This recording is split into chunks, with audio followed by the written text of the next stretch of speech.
और अब बात यूक्रेन की करते हैं स्पेशल रिपोर्ट में, क्योंकि यूक्रेन के दूसरे सबसे बड़े शहर खार्किव पर कब्जे की लड़ाई सबसे भीषण दौर में पहुंच चुकी है। रूस की मिसाइलों ने खार्किव का समूल नाश करना शुरू कर दिया है। इन हमलों का शिकार सिर्फ यूक्रेन की फौज नहीं हो रही है, बल्कि रूस की ओर से रिहायशी इलाकों को भी टारगेट किया जा रहा है। खार्किव के सुपरमार्केट पर रूस की बमबारी में 14 से ज्यादा लोगों की मौत हो गई, 65 से ज्यादा लोग जख्मी हो गए। देखिए रिपोर्ट।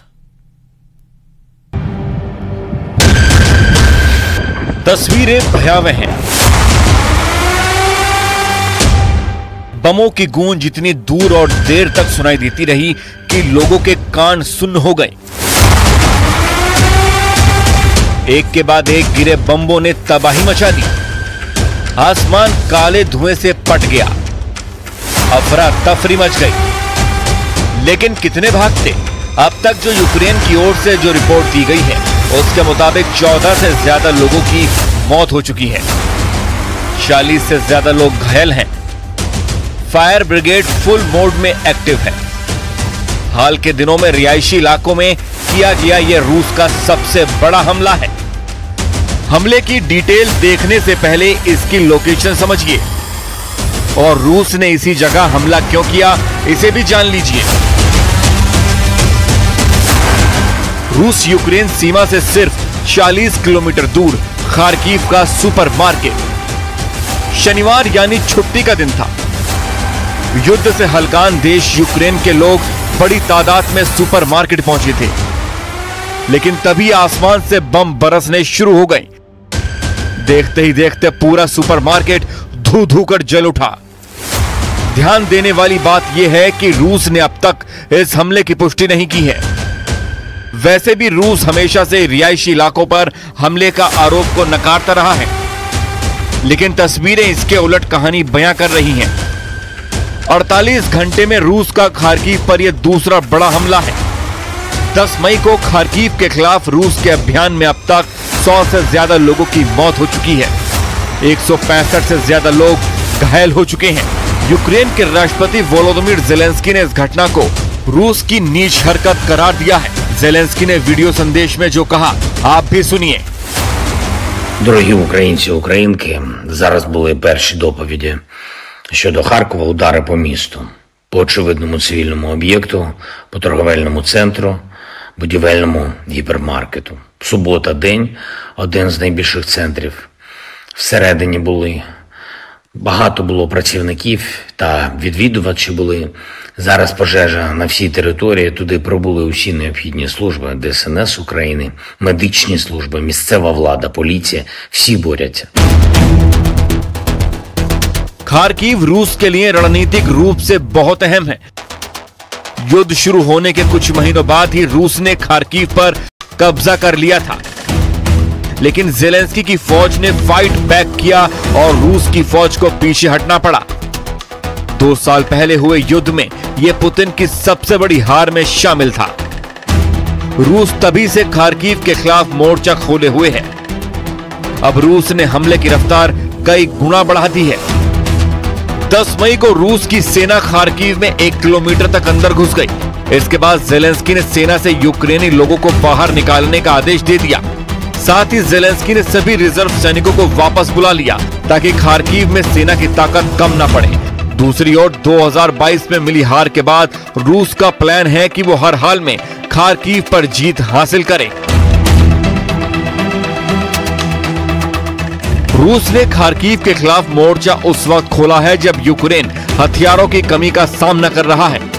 पश्चिमी देशों से मिलने वाले हथियार रूस की सेना को रोक पाने में संख्या के लिहाज से कम पड़ रहे हैं। ज़ेलेंस्की बार बार ये दोहरा रहे हैं कि उन्हें पश्चिमी देशों से उस अनुपात में मदद नहीं मिल रही है जितना कि उन्हें चाहिए।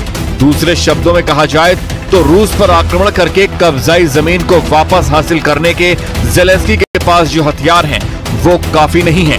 यूक्रेन ने हाल ही में अमेरिका से मिलने वाले हथियारों में हुई देरी का भी हवाला दिया है। अब ज़ेलेंस्की वही बात फिर कह रहे हैं। Коли ми говоримо лідерам світу, що Україні потрібно достатньо захисту ППО, коли ми говоримо, що потрібна реальна рішучість для дозволу захищати життя наших людей саме так, як це буде ефективно, щоб російські терористи не могли навіть наблизитись до наших кордонів. Ми говоримо про те, як буквально не допустити подібних терористичних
रहे हैं।